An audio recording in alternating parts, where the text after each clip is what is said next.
en lisant sur le perron, par un après-midi, on se disait c'est si bon, se retrouver entre amis, assis l'un contre l'autre, pour s'occuper des autres, on se fait des accroires, en se contant des histoires.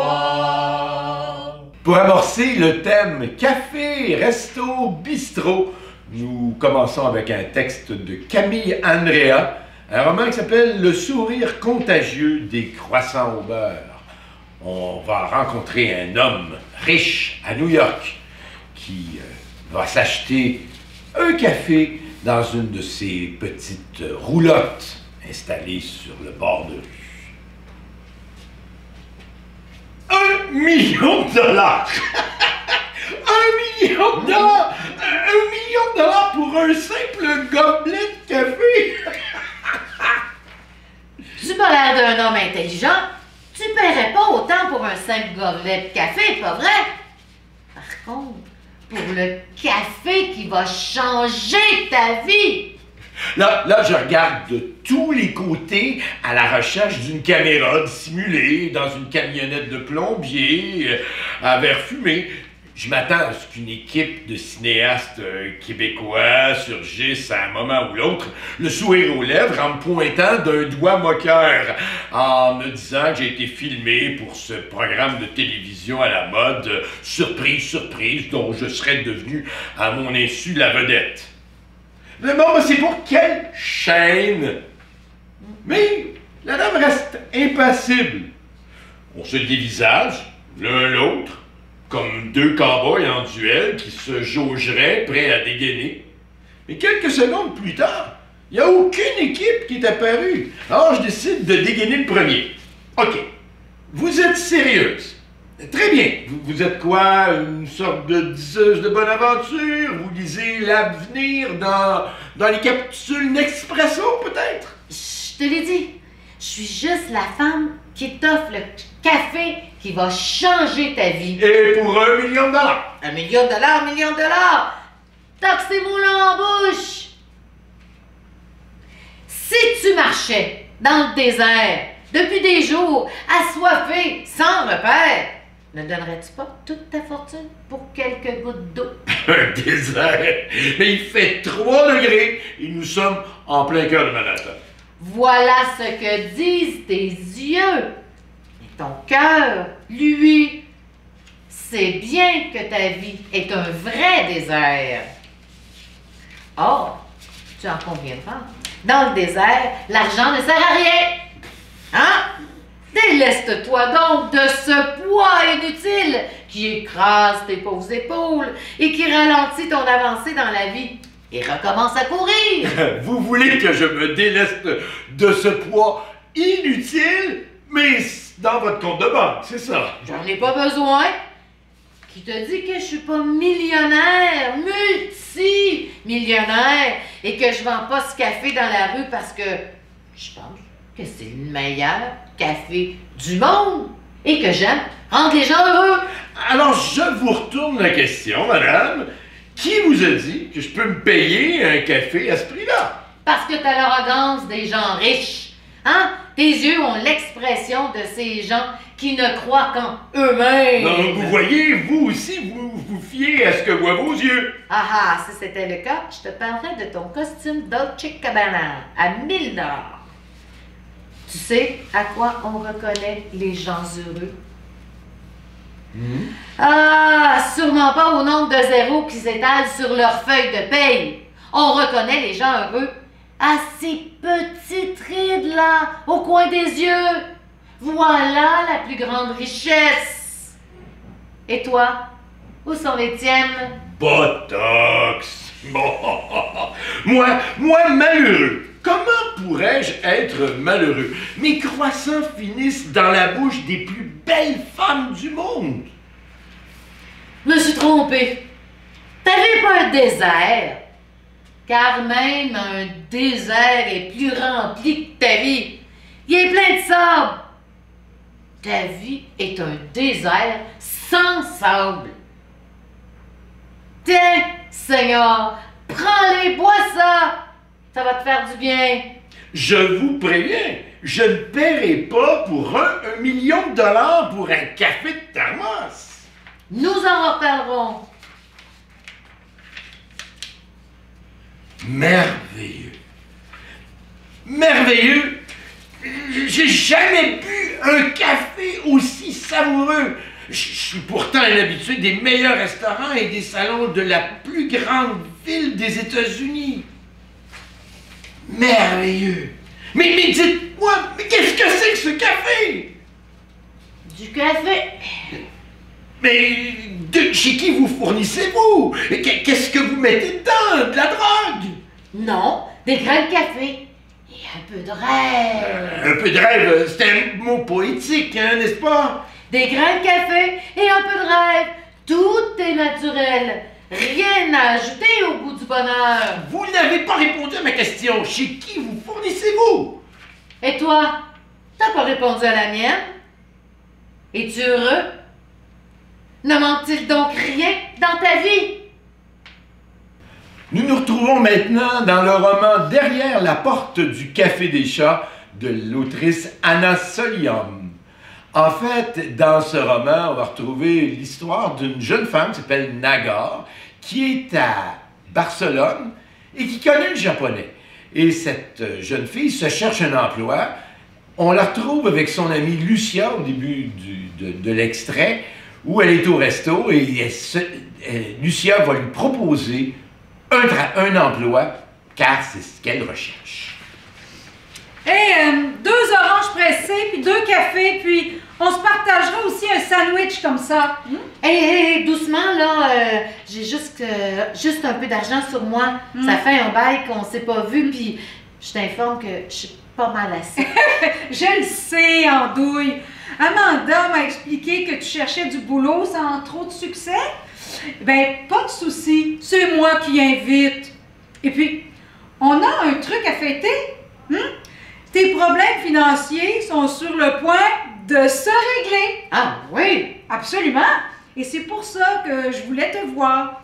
La bonne nouvelle, là, c'est que par un hasard incroyable, je t'ai trouvé un emploi. Pour vrai? Hein? De quoi s'agit-il? Ben, ce n'est sans doute pas le job de tes rêves, là, mais il va te permettre de payer tes factures, puis aussi des petits extras. Puis la prochaine fois, ben c'est toi qui m'inviteras au café.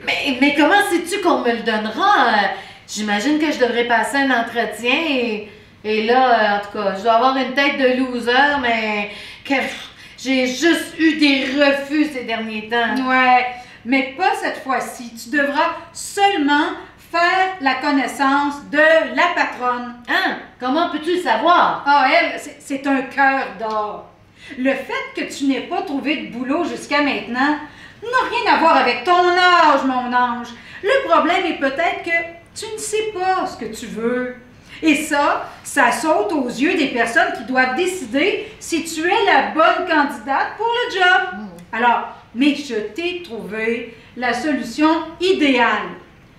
Une amie japonaise qui s'est installée à Barcelone a besoin justement de quelqu'un de confiance pour le café qu'elle est sur le point d'ouvrir.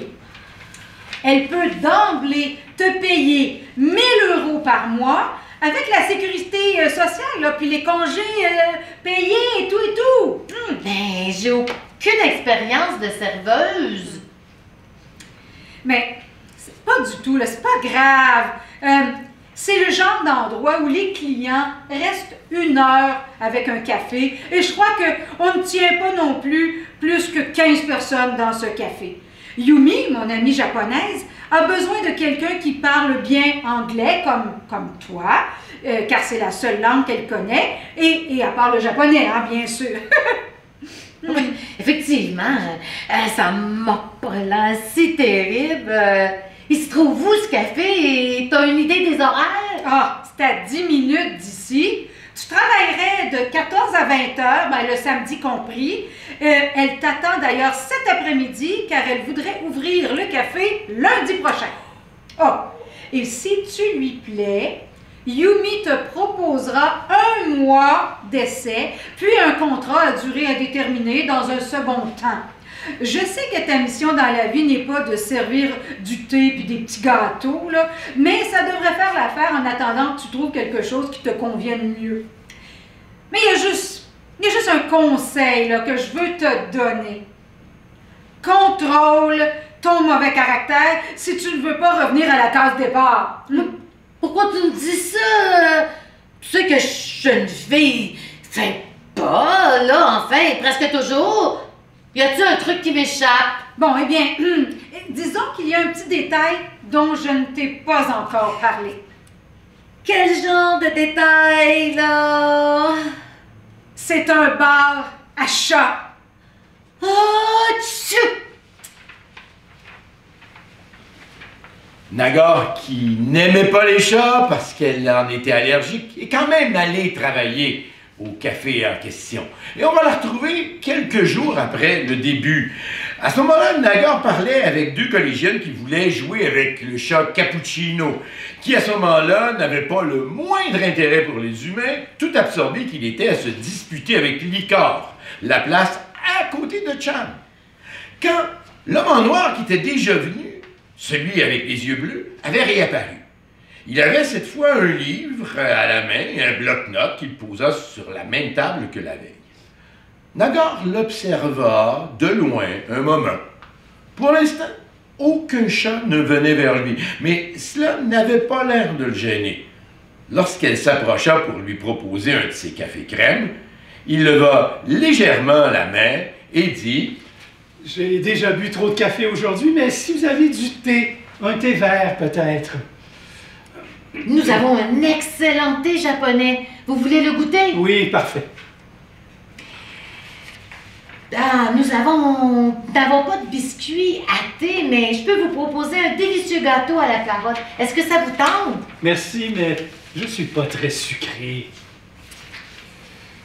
Est-ce que je peux me permettre une question? Comment se fait-il que vous ne cherchez pas à vous approcher des chats? J'ai pas eu l'impression, ni hier, ni aujourd'hui, qu'ils vous intéressaient particulièrement. Excusez-moi de me mêler de ce qui ne me regarde pas, là. Moi non plus, je suis pas ici, je suis pas une grande fan là, des chats, mais je travaille ici. Je m'interroge donc. Si vous les appréciez pas tant que ça, pourquoi... Détrompez-vous, j'adore les chats. Ils sont pour moi la compagnie idéale pour un après-midi de lecture. Pas besoin d'interagir avec eux pour apprendre. Il ne suffit d'être en leur présence et de faire partie de leur espace. Très intéressant. J'avais jamais vu les choses de cette façon. Je pense que nous sommes tellement habitués à faire que nous avons perdu l'art d'être. Or, dans ce domaine, les chats sont de véritables maîtres. Tu veux t'asseoir un instant? On peut se tutoyer si tu veux bien. Je m'appelle Marc. Mais je voudrais pas vous déranger. Mais pas du tout. Je suis nouvelle ici et bon, c'est vrai que le Neko Café vient seulement d'ouvrir, mais il n'arrête pas de se passer des choses. Par exemple, hier soir, un 8e chat est sorti de nulle part. C'est celui-ci. Je vois que vous proposez ces chats à l'adoption. Oui. En fait, c'est même la véritable mission du Neko Café, leur trouver un foyer. Eh bien, il y a une chose que vous devez prendre en compte. En tout cas, pour ce que je connais des chats. Ce n'est pas nous qui choisissons le chat qui nous plaît. C'est lui qui élit l'humain avec qui il veut partager sa vie. Donc, si je comprends bien, tu attends d'être choisi. Quelque chose du genre. Nous poursuivons avec un extrait du roman Le Plongeur de Stéphane Larue. On va retrouver ce personnage qui fait la plonge dans un restaurant et qui, pendant son travail, va avoir une conversation avec Bob le chef qui a un emploi aussi dans le même restaurant. Il fallait les décortiquer et les mariner, une crevette à la fois. Il fallait retirer la mince carapace, puis trancher la chair dorsale pour arracher le tube digestif noir de marde. Ça me rendait fou.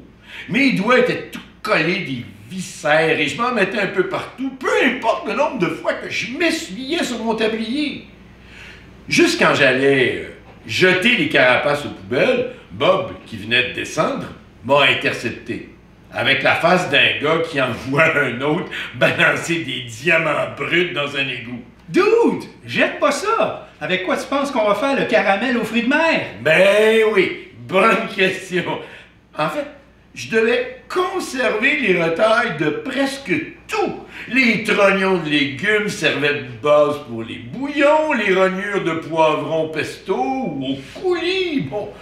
Après avoir lancé ma deuxième batch de pâtes à focaccia et à calzone, et pendant que les crevettes trempaient enfin dans leur marinade, on s'est arrêté pour manger. On s'était installé dans la plonge, assis sur des caisses de lait. Bob fumait sa cigarette. Je l'ai remercié pour sa patience durant le service et la manière dont il m'avait guidé durant le rush. Et je lui ai demandé pourquoi il n'était pas chef. Ici, c'est comme des vacances pour moi.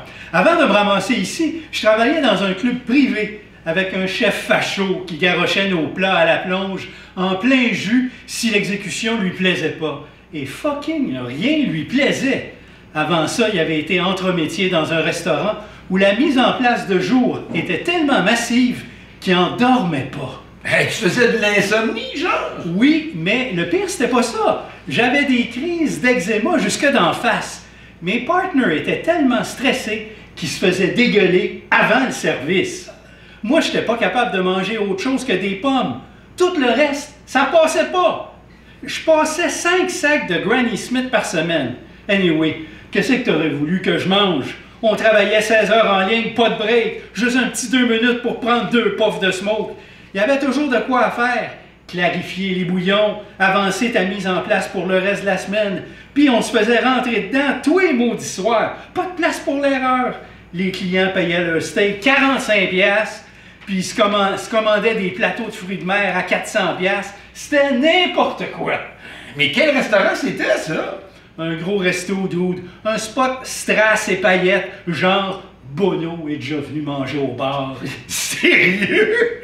Bono, là? Lui, puis plein d'autres, hein? René Angélil, Robert De Niro. Mais pourquoi tu restais dans une place de fou de même? Parce que j'étais jeune, puis c'était pas mal la meilleure job que je pouvais trouver à l'époque. Hey, tu devais faire de l'argent, travailler comme un malade comme ça. Eh boy, non! Je gagnais des peanuts! Mais pourquoi t'es pas allé ailleurs quand t'as vu combien c'était payé? Quand on t'offre un salaire de marde, peu importe où tu vas porter ton CV, tu choisis l'endroit le plus prestigieux. Tu te rabats sur le fait que tu travailles dans une classe haute. Anyway, c'est pas n'importe qui pouvait travailler dans ces cuisines-là. Ça se pilait dessus à l'entrée. Man, je t'en parle puis j'ai des frissons. J'arrivais à 10h tous les matins. J'avais à peine le temps de finir ma mise en place pour le service de 6h. On était 10 dans la cuisine. On était dans marde de la première table jusqu'à la fermeture.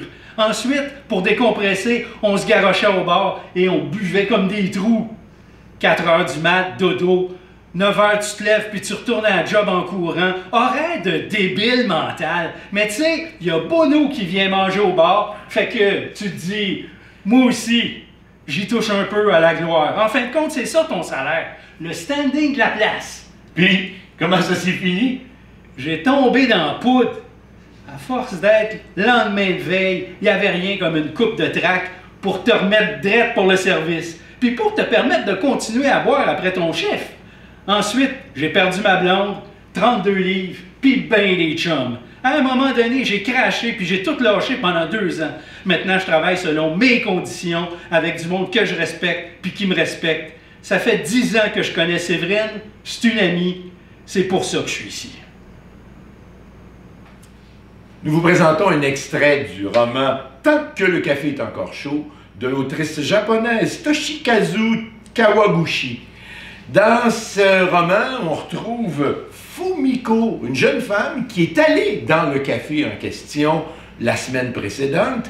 Elle était avec son amoureux et son amoureux lui a dit qu'il allait aller travailler à l'étranger et elle n'a pas osé lui dire qu'elle l'aimait pour essayer de le retenir. Elle s'en veut. Or, il paraît, c'est ce qu'on dit, que dans ce café, on peut retourner dans le temps, dans le passé. Et c'est ce que Fumiko voudrait pouvoir faire pour pouvoir réparer son erreur. C'était il y a une semaine. Vous vous en souvenez, n'est-ce pas? Et ton copain, il est où maintenant? Aux États-Unis. Il a choisi le travail, quoi. Non, c'est pas ça. Ben si, c'est ça, non? Puisqu'il est parti aux États-Unis. Ah, vous n'avez pas compris, malgré les explications que je viens de vous donner. Mais pas compris quoi? Que ma fierté, oui, c'est ma fierté qui m'a empêché de lui dire « Ne t'en vas pas !» En somme, vous ne vouliez pas qu'il parte aux États-Unis? Bien sûr, ben il y a de ça également, mais... quoi qu'il en soit, je veux que vous me fassiez retourner jusqu'à ce jour, il y a une semaine. Si je retournais dans le passé, je pourrais peut-être corriger le tir, discuter de nouveau avec Goro. C'est possible, n'est-ce pas? Oh, alors, dites-moi! Oh, laissez-moi y retourner! Et tu vas faire quoi en y retournant? Mais je veux me rattraper! Ok, je vois. Oh, s'il vous plaît! Bon, écoutez-moi bien. Oui, qu'y a-t-il? Vous pouvez effectivement retourner en arrière. Vous le pouvez, Mais quoi? Quoi que vous fassiez, ça ne changera pas le présent. Même si vous retournez dans le passé et que vous déclarez vos sentiments à votre petit ami parti aux États-Unis, Oui? ben, le présent, il sera toujours identique. Quoi? Votre petit ami partira quand même si vous lui dites franchement que vous ne voulez pas qu'il parte. Peut-être qu'il l'entendra, mais ça ne changera pas la réalité. Mais ça ne sert à rien alors! Mais pourquoi? Eh bien, parce que c'est la règle. Le café s'appelle le Funiculi Funicula. Censé vous faire retourner dans le passé, il est devenu si célèbre qu'une longue file d'attente se forme devant, et ça tous les jours. Mais dans les faits, pratiquement personne n'a réussi à voyager dans le passé. En effet, pour pouvoir le faire, il faut accepter des règles contraignantes. Très contraignantes. La première est que même si on retourne dans le passé, on ne peut revoir que les personnes qui ont déjà mis les pieds dans le café. Par conséquent, pour certains, l'opération n'a pas le moindre intérêt. Une autre règle est qu'en dépit de tous les efforts fournis, la réalité ne changera pas. Nous avons demandé au personnel de l'établissement les raisons d'une telle règle, mais la seule réponse que nous avons obtenue est « on ne le sait pas ». Attends, ce n'est pas tout. On ne peut retourner dans le passé que si on s'assoit à une place précise et on n'a pas le droit de se déplacer. Bon, mais il y a quoi d'autre encore, là? La limite de temps. Une limite de temps? Ben franchement, après avoir entendu tout ça, il y a quasiment personne qui veuille encore retourner dans le passé. Alors, notre prochain extrait est tiré d'une pièce de théâtre, Vaudeville. Alors, comme son nom l'indique, nous avons un mari, une maîtresse, une femme trompée et, en surplus, un barman. Alors voilà, faisons place au théâtre.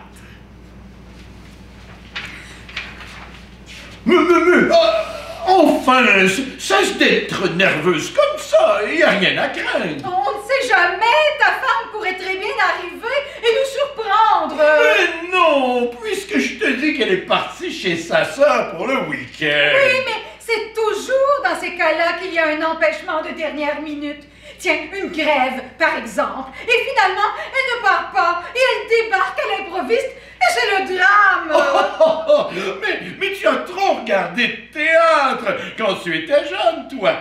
Dans la vraie vie, il n'y a pas de vaudeville, ni de porte qui claque, ni d'amant dans le placard. Oh, et puis, c'est vraiment une idée tordue de venir précisément dans le bar où vous avez vos habitudes. C'est franchement puéril de provoquer le destin comme ça.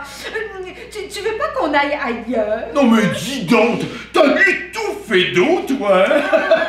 Hey, serveur, s'il vous plaît. Oui, monsieur. Un mojito, s'il vous plaît.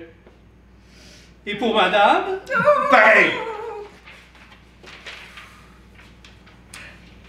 Mais là, tu crois pas que t'es ridicule, là? Je suis prudente. Mais est-ce que tu connais ma femme? Non. Est-ce qu'elle te connaît? Ben non. Bon, donc si elle entrait dans ce bar maintenant, c'est moi qu'elle reconnaîtrait. Alors cesse de te cacher derrière ce menu, ça sert à rien. Bon. Écoute, là. Ça suffit. Ma femme est à 300 km d'ici, alors cesse tes enfantillages, tu es grotesque, on a l'air ridicule, tout le monde nous regarde. Oh là là, quel temps, n'est-ce pas? Ah, m'en parlez pas! Oh! M'en parlez pas, 8 semaines que ça dure! Oh! De l'autre côté! Pardon? Non, le journal! De l'autre côté! Tu le tiens à l'envers, tu es grotesque! Non, Caroline, je peux tout expliquer. Je t'attendais, celle-là. Ah! Alors? Alors quoi? Eh bien, tu m'as dit, je peux tout expliquer, alors explique! Hein? Dans les vaudevilles, là, en général, quand le mari pris en faute dit ce genre de phrase à sa femme, il se passe toujours quelque chose qui l'empêche de poursuivre. Mais là, non! Je t'écoute! Eh bien, Caroline, je te présente Lucy, qui boit la même chose que moi. Ah, comme c'est charmant! Et Lucy, je te présente Caroline, ma femme, qui boit quoi, au fait? Y a-t-il un certain Charles ici, s'il vous plaît? Oui, c'est moi. Alors, c'est pour vous au téléphone. Oh, d'accord, excusez-moi, je reviens. Tu ne perds rien pour attendre, toi! Ah! Oh. 7 ans! 7 ans de vie commune et voilà, je le retrouve avec une autre, dans notre bar, celui de nos débuts, là où nous nous sommes rencontrés. C'est d'un pathétique. Oh, Caroline, je suis bien d'accord avec vous. C'est moche. Ça, je lui avais bien dit que c'était pas une bonne idée de venir ici. Je me doutais bien que ça vous ferait de la peine de nous trouver ici, dans votre bar. Ah ça, oh, je vous comprends. Ça doit être un sacré coup quand même, votre bar, celui de vos débuts. Oh. Oui, bon, ça va. C'est quand même pas ça le plus grave, hein? Non, mais c'est quand même votre bar. Bon, écoutez, arrêtez avec cette histoire de bar, là, vous voulez bien. Bon, vous croyez pas qu'il y a des choses plus graves dans ma vie en ce moment? 7 ans, qui partent comme ça en quelques secondes. J'ai l'impression qu'ils n'ont pas existé. Ou plutôt qu'on me les a volés, qu'il me les a volés. Oh, je comprends ce que vous ressentez. Ça m'est arrivé à moi aussi. Moi, je ne savais pas qu'il était marié, Charles. Il ne m'a rien dit, sinon vous pensez bien que je n'aurais pas eu une aventure avec lui. Le vaudeville, ah, merci bien, très peu pour moi. Vous savez, Caroline, vous permettez que je vous appelle Caroline? Oh oui, Lucie, vas-y, je t'en prie. C'est vrai que tu savais pas qu'il était marié? Ah, bien sûr que non, je te jure. Eh bien, tu vois, Caroline, nous sommes 2 femmes trompées ce soir et 2 femmes qui quittent le même homme. Comment ça? Eh bien, toi tu le quittes parce que il te trompait avec moi. Et moi, je le quitte parce qu'il m'a trompée en ne me disant pas qu'il était marié avec toi. Mais si toi tu le quittes, moi, finalement, je vais peut-être pas. Hé, taratata! Tu ne vas pas t'abaisser à retourner avec lui pour qu'il te trompe à la première occasion venue. Non, non, non, non! Tu le largues et tout de suite encore. Mais tu crois pas que ça lui servira de leçon? qu'il reviendra dans le droit chemin? Penses-tu? Au contraire, comme il verra que tu restes et qu'il ne craint rien, il recommencera de plus belle. Mais tu veux vraiment lui donner une leçon? L'humilier et le faire mourir de rage? Oui, dis-moi. C'est un truc que j'ai fait avec le premier mec qui m'a trompé. Pour lui foutre la honte devant tous ses amis, je l'ai quitté pour une fille! Alors là, quand ça s'est su, je peux te dire que son orgueil de mâle en a pris un sacré coup. Ah, c'est marrant comme idée. Mais moi, je suis pas homosexuelle. Je connais pas de fille avec qui, enfin, qui pourrait... Oh, mais tu oublies que moi aussi, je suis célibataire ce soir et que nous sommes sœurs dans nos peines d'amour et de cœur. Qui est là? Les joyeux troubadours! Mais entrez, voyons! Entrons! Durant toute la semaine, les joyeux troubadours ont confiance en leurs veines et rigolent toujours. Ce sont des philosophes, au lieu de s'affoler devant une catastrophe, se mettent à répéter, ne jamais croire toutes les histoires. C'est comme ça qu'on est heureux.